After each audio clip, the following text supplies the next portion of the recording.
तो चलिए बिना समय गवाए भगवान के ज्ञान के महासागर में डूबकर अपनी चेतना को आगे बढ़ाते हुए अपने आनंद को एक अद्भुत सैर पर ले चलें। अनुक्रम दिखाएं। सुदामा और श्री कृष्ण। बचपन में भगवान श्री कृष्ण और बलराम उज्जैन में स्थित ऋषि सांदीपनी के आश्रम में पढ़ते थे। वहाँ उनके कई मित्रों में से एक सुदामा भी थे। वहाँ पर सुदामा और श्री कृष्ण दोनों की बहुत अच्छी मित्रता हुई। सुदामा एक कृष्णा के खास मित्र होने के साथ साथ कृष्ण के भक्त भी थे। वो एक गरीब ब्राह्मण के पुत्र थे। सुदामा और कृष्ण भिक्षा मांगने के लिए आश्रम से नगर की ओर जाते और फिर आश्रम में आकर भिक्षा गुरु माँ के चरणों में रखने के बाद ही भोजन करते थे। लेकिन सुदामा को बहुत भूख लगती थी तो वे चुपके से कई बार तो रास्ते में ही आधा भोजन चट कर जाते थे। एक बार की बात है, गुरु माँ ने सुदामा को एक पोटली में चने बांध कर देते हुए कहा, लो इसमें से आधे चने कृष्ण को भी दे देना और दोनों जाकर जंगल से लकड़ियां बीन लाओ। दोनों जंगल से लकड़ियां बीनने निकल जाते हैं। तभी अचानक वहां बारिश होने लगती है।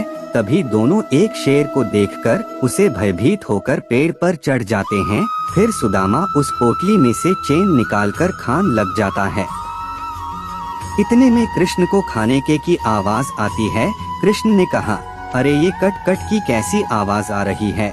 सुदामा तुम कुछ खा रहे हो क्या? सुदामा ने कहा, नहीं, ये तो सर्दी के मारे मेरे दांत कटकटा रहे हैं। ये बात सुनकर कृष्ण फिर बोलते हैं, अच्छा बहुत ज्यादा सर्दी लग रही है क्या तुम्हें? सुदामा हाँ बोलता है। इतना सुनकर श्री कृष्ण ने कहा, मुझे भी बेहद सर्दी लग रही है। मैंने ऐसा सुना है कि कुछ खाने से शरीर में गर्मी आ जाती है। चलो लाओ वो चने दो जो गुरु माता ने हमें दिए थे, दोनों मिल बांटकर खाते हैं।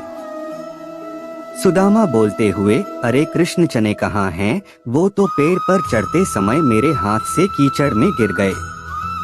ये बहाना सुनकर कृष्ण सब समझ जाते हैं और कहते हैं, अच्छा ये तो बहुत बुरा हुआ।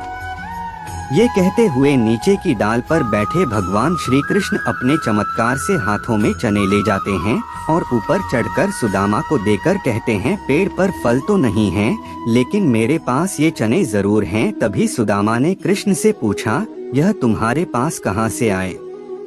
फिर कृष्ण बोलते हैं कि वो मुझे भूख कम लगती है ना। पिछली बार गुरु माता ने जो चने दिए थे वह अभी तक मेरी अंटी में बंधे हुए थे। लो अब इसे जल्दी से खा लो। यह सुनकर सुदामा कहता है, नहीं नहीं, मैं इसे नहीं ले सकता हूँ। तब श्री कृष्ण पूछते हैं, क्यों नहीं ले सकते हो? सुदामा रोते हुए कहता है, क्योंकि मैं इसका और तुम्हारे मित्रता का भी अधिकारी नहीं हूँ। मैंने तुम्हें धोखा दिया है। कृष्ण मैं कपटी हूँ, कृपया मुझे क्षमा कर दो। कृष्ण ने कहा, अरे सुदामा ये तुम क्या कर रहे हो? जिसे अपना मित्र कहते हो उसी से क्षमा मांगकर मुझे लज्जित ना करो मित्र। इस तरह से दोनों में सुलह हो जाती है और फिर एक बार श्री कृष्ण सुदामा को वचन देते हैं कि मित्र, तुम जब भी खुद को संकट में पाना तो अपने इस मित्र को जरूर याद करना। मैं तुम्हारी मदद जरूर करूँगा। कृष्ण माखन चोर की कहानी। भगवान श्री कृष्ण बचपन में बहुत शरारती थे।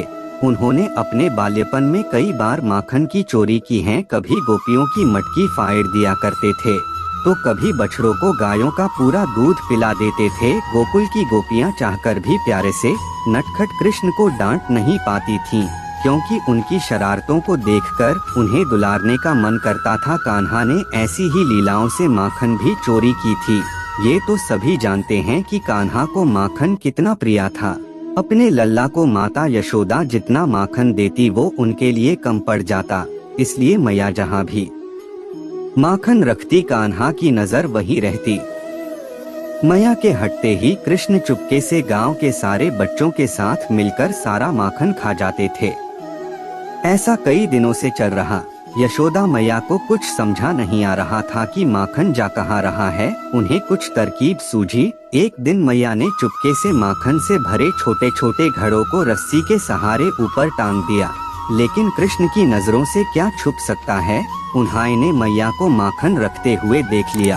अब कृष्ण ये सोचते लगे कि मैया ने माखन रख दो दिया पर इस तक कैसे पहुंचा जाए। काफी ज्यादा सोचने के बाद उन्होंने सारे मित्रों को इकट्ठा किया और बोले, सभी एक घेरा बनाओ, उसके ऊपर चढ़कर माखन निकला जाएगा। जैसे कृष्णा ने कहा सभी ने वैसा ही किया और इस तरह से नटखट कृष्ण और उनके सारे दोस्तों ने मिलकर पूरा माखन चट कर दिया। जब मैया ने देखा कि फिर वही हुआ तो उन्होंने ठान लिया कि आज मैं देखकर ही रहूंगी कि माखन की चोरी कौन करता है।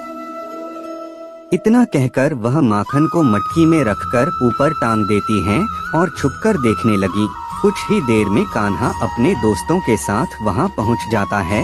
यह देखकर मैया को पूरी बात समझ में आ गई कि अब तक चोरी कौन कर रहा था। सभी वहां माखन लूटकर खा ही रहे थे। इतने में मैया यशोदा वहां पहुंच गई। मैया को देखते ही सभी बच्चे वहां से भाग गए, लेकिन श्री कृष्ण मटकी की रस्सी पकड़कर वहीं झूल रहे थे। मैया ने आकर अपने लल्ला को नीचे उतरा और प्यार से डांटते हुए कहा, अच्छा तो तुम हो वो माखन चोर जिसने मुझे इतना परेशान किया है। कृष्ण मैया को देखकर हंसने लगे और बोले, मैया मैं नहीं माखन खायो। इस पर मैया बोली कि अपनी ही मैया से झूठ बोलते हो लल्ला। कन्हैया की भोली सी सूरत देखकर और उसकी प्यार भरी बातें सुनकर मैया ने कृष्ण को अपने गले से लगा लिया और बोलने लगी, मेरा प्यारा नटखट माखन चोर। बस उसी दिन से श्री कृष्ण को प्यार से माखन चोर कहकर बुलाया जाने लगा। राधा कृष्णा की कहानी। राधा वृषभानु नाम के एक गोप की पुत्री थी। कुछ विद्वान मानते हैं कि राधा का जन्म यमुना नदी के पास स्थित रावल गांव में हुआ था। बाद में उनके पिता बरसाना में आकर बस गए थे। हालांकि कुछ लोगों का यह मानना है कि राधा का जन्म बरसाना में ही हुआ था। बरसाना में राधा जी को लाडली कहा जाता है। ब्रह्मवैवर्त पुराण के अनुसार राधा जी कृष्ण से 4 साल बड़ी थीं और उनकी मित्र थीं। जब कृष्ण 8 साल थे तो उनकी मुलाकात राधा से हुई जो 12 साल की थीं। श्री कृष्ण राधा से प्रेम करने लगे। दोनों एक दूसरे से विवाह भी करना चाहते थे, लेकिन जब ये बात राधा के घर वालों को मालूम हुई तो उन्होंने राधा को घर में ही कैद कर दिया। राधा के घर वाले बोलते थे कि राधा की मंगनी हो चुकी है। ऐसा कहा जाता है कि श्री कृष्ण राधा रानी से विवाह करने के लिए जिद कर दिए थे। इसलिए यशोदा माता और नंद बाबा ने उन्हें ऋषि गर्ग के पास ले गए, जहां पर ऋषि गर्ग ने भी कान्हा को काफी समझाया। उसके बाद कान्हा वृंदावन छोड़कर सदा सदा के लिए मथुरा चले गए। उन्होंने राधा से वादा किया था कि वह वापस लौटेंगे, लेकिन वह कभी वापस नहीं आए। राधा कान्हा से अनन्य प्रेम करती थी, लेकिन जब वह मथुरा गए तो राधा रानी खुद को महलों के जीवन के लिए योग्य नहीं मानती थीं। लोग चाहते थे कि श्री कृष्ण एक राजकुमारी से विवाह करें।